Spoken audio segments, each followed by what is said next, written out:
ઓમ નમઃ શિવાય. અધ્યાય 10 મહાબલ શિવ મહાત્મ્ય. સૂત પુરાણીજી કહેવા લાગ્યા, હે ઋષિઓ, મિત્ર સહજ નામનો એક ધનુષધારી રાજા થયો, જે ઈક્ષ્વાકુ કુળનો હતો. મોટો પુણ્યશાળી હતો. તેની પત્નીનું નામ દમયંતી હતું. તે નળની પત્ની પતિવ્રતા ધર્મપરાયણા હતી.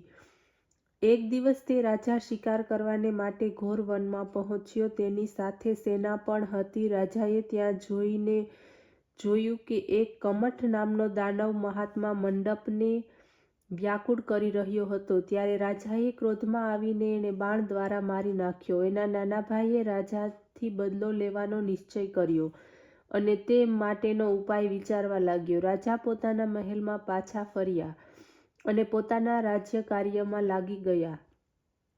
આ બાજુએ કમઠનો નાનો ભાઈ કપટવેશ ધારણ કરીને નોકરી કરવાને માટે રાજા પાસે આવ્યો અને બોલ્યો કે, હે મહારાજ, હું સુંદર ઉત્તમ રસોઈ બનાવવાનું જાણું છું. ષટરસ યુક્ત ભોજન બનાવીને હું આપને પ્રસન્ન કરતો રહીશ.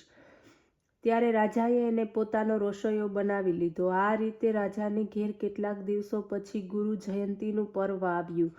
રાજાએ એ દિવસે ગુરુ વશિષ્ઠને નિમંત્રણ મોકલ્યું. ગુરુદેવ નિયત સમય પર રાજાને ત્યાં પહોંચી ગયા.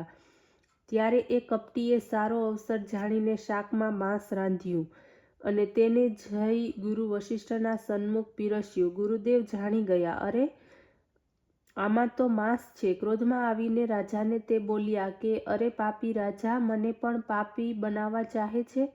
જો તે મને શું પીરસ્યું? આ તો મનુષ્યનું માંસ છે. હું તને શાપ આપું છું કે તમે રાક્ષસ થઈ જાઓ. આમ કહીને તે ફરીથી વિચારવા લાગ્યા કે, અરે, આમાં તો રાજાનો કોઈ દોષ નથી. આ તો કપટી રસોઈયાનો દૈત્ય કાર્ય છે. અસ્તુ, એમ વિચારીને બોલ્યા કે, હે રાજન, આમાં તારો અપરાધ નથી. તે વિચાર કરીને રસોઈયો રાખ્યો નથી. તે તો દૈત્ય છે. એણે જ આ કામ કર્યું છે. મારો આપેલો શાપ તો દૂર થઈ શકે તેમ નથી, પરંતુ તું 12 વર્ષ સુધી રાક્ષસ રહીશ. આટલું કહીને ગુરુજી તો ચાલતા થયા. શાપને કારણે રાજા મહાહત્યારો રાક્ષસ થઈ ગયો. વનમાં જઈને અનેક જીવોને મારી ખાવા લાગ્યો અને તેનું રૂપ ભયાનક હતું.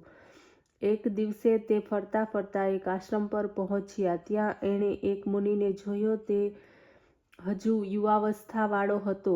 એને જોઈને લલચાયેલો તે પકડવા દોડ્યો. મુનિ પત્ની તરુણીએ એને જોયો. ત્યાં સુધી માંસાહારી રાજાએ મુનિને પકડી લીધા. તે ભૂખ્યો હતો જ. એને ખાવાને માટે તે તૈયાર થઈ ગયો. મુનિ પત્નીએ નમ્ર થઈને ઘણી પ્રાર્થના કરી કે, હે મહારાજ, એને છોડી દો. પરંતુ તે ભૂખ્યો રાક્ષસ શેનો માને?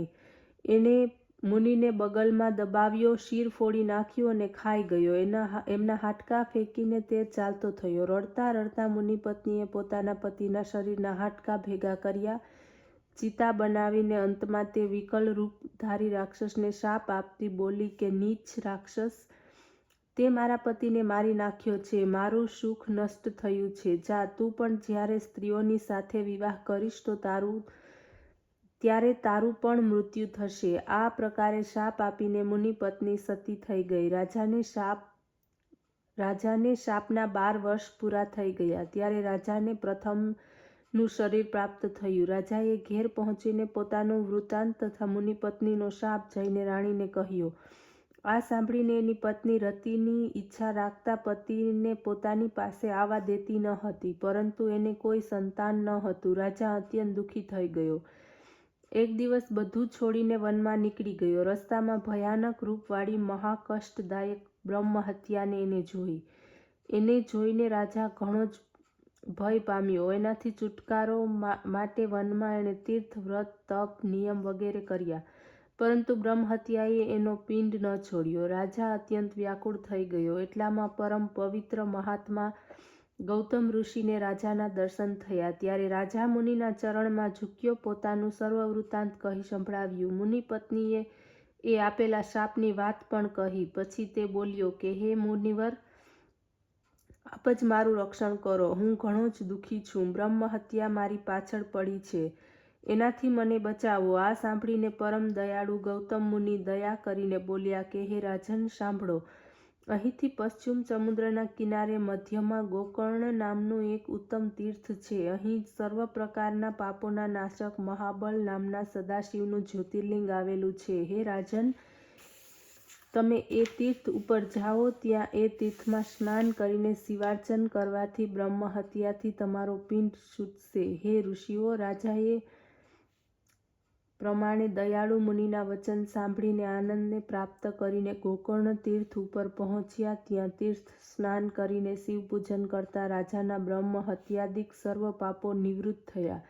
પછી તે પાપોથી મુક્ત થઈને શિવલોકને પ્રાપ્ત થયા. અધ્યાય 11 પશુપતિનાથ મહાત્મ્ય. સૂતજી કહેવા લાગ્યા, હે ઋષિઓ, હવે હું આપને ઉત્તર દિશાના શિવ જ્યોતિર્લિંગનો મહિમા સંભળાવું છું. સાંભળો. એક બીજું પણ ગોકર્ણ નામનું તીર્થ છે, જે સંપૂર્ણ પાપનો નાશ કરનાર છે. મહાપવિત્ર સ્થાન છે. તે સ્થાનનું ઘણું જ રમણીય મહાવન પણ છે. એમાં શિવનું ચંદ્રભાલ નામક જ્યોતિર્લિંગ પણ છે, જેને રાવણે લાવીને સ્થાપિત કર્યું હતું. ત્યાં ચંદ્રભાલની સમાન સ્થિતિએ વિશ્વભરના સરાચર જીવોને સુખ આપનાર વૈદ્યનાથ નામે બિરાજે છે. એમનો મહિમા અત્યંત અદ્ભુત છે.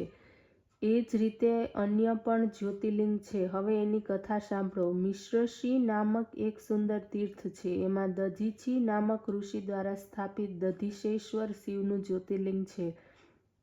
તીર્થ યાત્રાના પુણ્ય ફળને ઈચ્છનારા ત્યાં જઈને તીર્થમાં સ્નાન કરીને શિવજીનું પૂજન કરીને કૃતાર્થ થાય છે. ભોગ અને મોક્ષ બંને પ્રાપ્ત થાય છે. નૈમિષ નામક તીર્થમાં સર્વ ઋષિઓ સ્થાપિત ઋષિશ્વર નામક જ્યોતિર્લિંગ છે. નેપાળ નગરમાં સર્વ પ્રકારના મનોરથને પૂર્ણ કરનાર, પોતાનું મસ્તક જ માત્ર દર્શન કરનારા પશુપતિ નામક જ્યોતિર્લિંગ છે. એની નજીકમાં જ ભોગ અને મોક્ષને આપનાર મુક્તિ નામક શિવનું જ્યોતિર્લિંગ છે. ઋષિઓ, પૃથ્વીની ચારે તરફ સદાશિવના જ્યોતિર્લિંગ વિદ્યમાન છે, જેને મેં કહી સંભળાવ્યા છે. ઓમ નમઃ શિવાય.